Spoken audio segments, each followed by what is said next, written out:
Buddha berkata bahwa orang yang sombong bersikap angkuh. Lihatlah, orang seperti ini juga sangat banyak. Mereka menganggap diri mereka berpendidikan tinggi dan lebih hebat dari orang lain. Orang seperti ini hanya tertarik pada pengetahuan atau wawasan umum belaka. Mereka hanya tahu istilah dan kulit luarnya saja. Namun, tahu saja tidak ada gunanya jika tidak dapat menerapkannya di tengah masyarakat untuk memberi manfaat bagi banyak orang. Itu hanya pengetahuan belaka. Mereka tahu mengenai banyak hal dan bisa mengajari orang lain. Tetapi saat diminta untuk mempraktekannya, mereka tidak bisa. Mereka tidak dapat menyatu dengan orang banyak. Ini juga berujung pada banyaknya kerisauan. Ini juga merupakan penderitaan.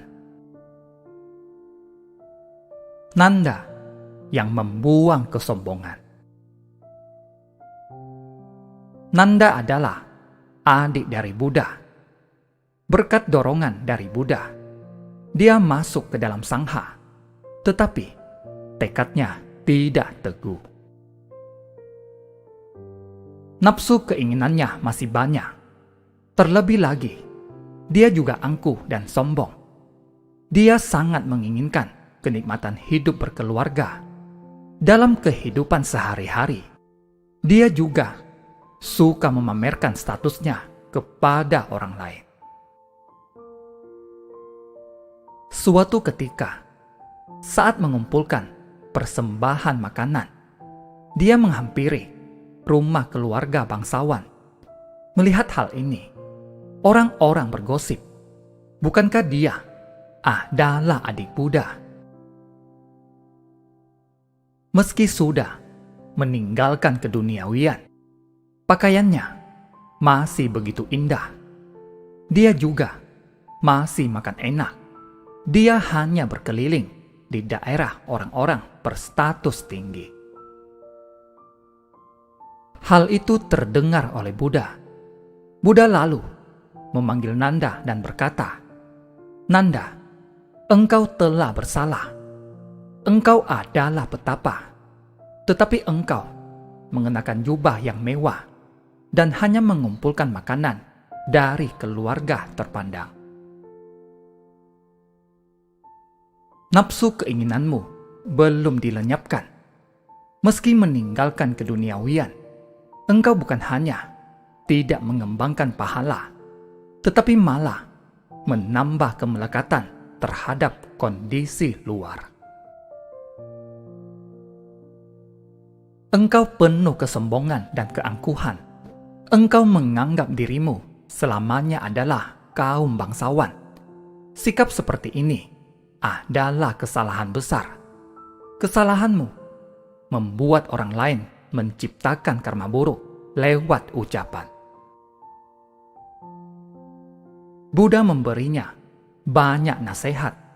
Setelah mendengarnya, Nanda merasa malu karena belum menaklukkan kesombongannya.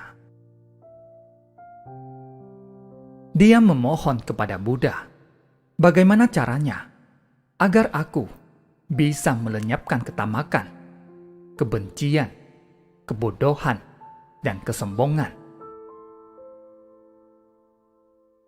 Buddha berkata, ganti jubahmu dengan jubah kasaya berbahan kain perca yang sederhana. Pergilah ke pemakaman dan amatilah bagaimana tubuh manusia berakhir setelah mati. Berintrospeksilah dengan sungguh-sungguh. Kendalikan pikiranmu dan rasakan kehidupan di sekitar pemakaman. Nanda menerima semua petunjuk Buddha. Dia telah bertekad dan berikrar untuk menerima, meyakini, dan menjalankannya.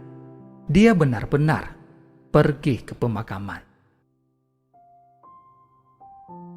Buddha sering meminta biksu lain untuk menengok Nanda yang berlatih di sana.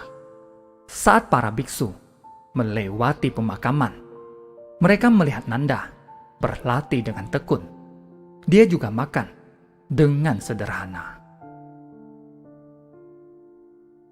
Dia mengumpulkan persembahan makanan dari keluarga kurang mampu di sekitar pemakaman. Jadi, makanan yang dia terima juga sangat sedikit. Mangkuk makannya tidak penuh. Setelah makan, dia mulai berlatih dan bermeditasi sesuai aturan.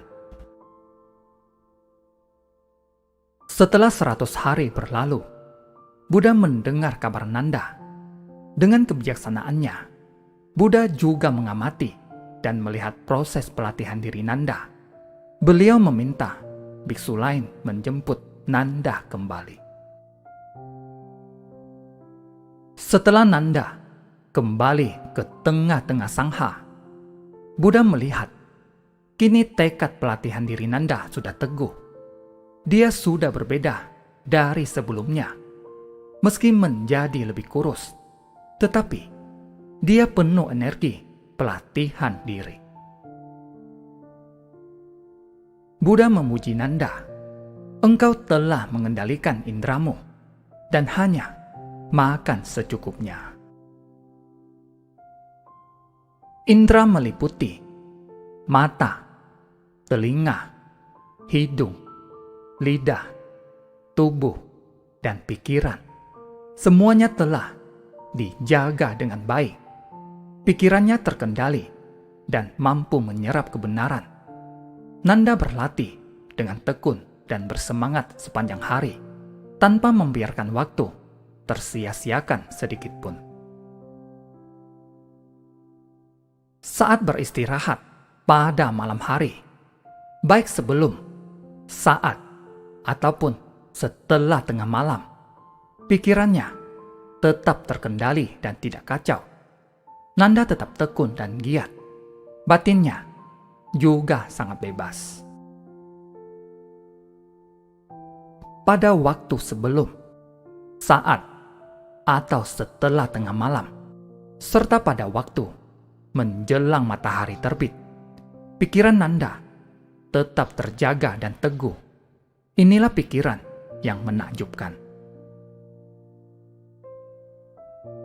Buddha juga mengatakan bahwa Nanda adalah orang yang bijaksana. Dia telah mengetahui dengan baik esensi dan karakteristik pikiran. Dia memahami timbul dan tenggelamnya pikiran. Kita makhluk awam seringkali tidak dapat mengendalikan pikiran yang bergejolak. Namun, Nanda sudah mampu memahami esensi dan karakteristik pikiran. Dia telah mampu mengendalikan pikirannya. Dia memahami cara kerja pikiran. Dia memahami sifat, ciri, dan fungsi pikiran. Dia memahami kondisi, perwujudan, dan fungsi pikiran. Dengan memahami esensi dan karakteristik pikiran, dia mampu memahami kebenaran. Karena itu, Buddha berkata, "Aku sangat gembira." Buddha turut bergembira. Beliau berkata kepada para biksu, "Begitulah kalian semua hendaknya berlatih." Buddha meminta mereka meneladan Nanda. Meski dahulu Nanda hidup dalam kesesatan, kerap memanjakan diri, dan penuh kesombongan. Tetapi dia telah menerima nasihat Buddha dan berlatih dengan sepenuh hati. Dalam waktu sekitar 100 hari, dia mampu mengubah diri dan menjadi praktisi yang teguh dalam pelatihan diri. Buddha meminta semua orang untuk belajar darinya. Jadi, Buddha memberi ajaran dengan berbagai cara, sesuai kondisi dan kemampuan masing-masing orang. Kita hendaknya segera menerima ajaran ini. Terima kasih, semoga bermanfaat.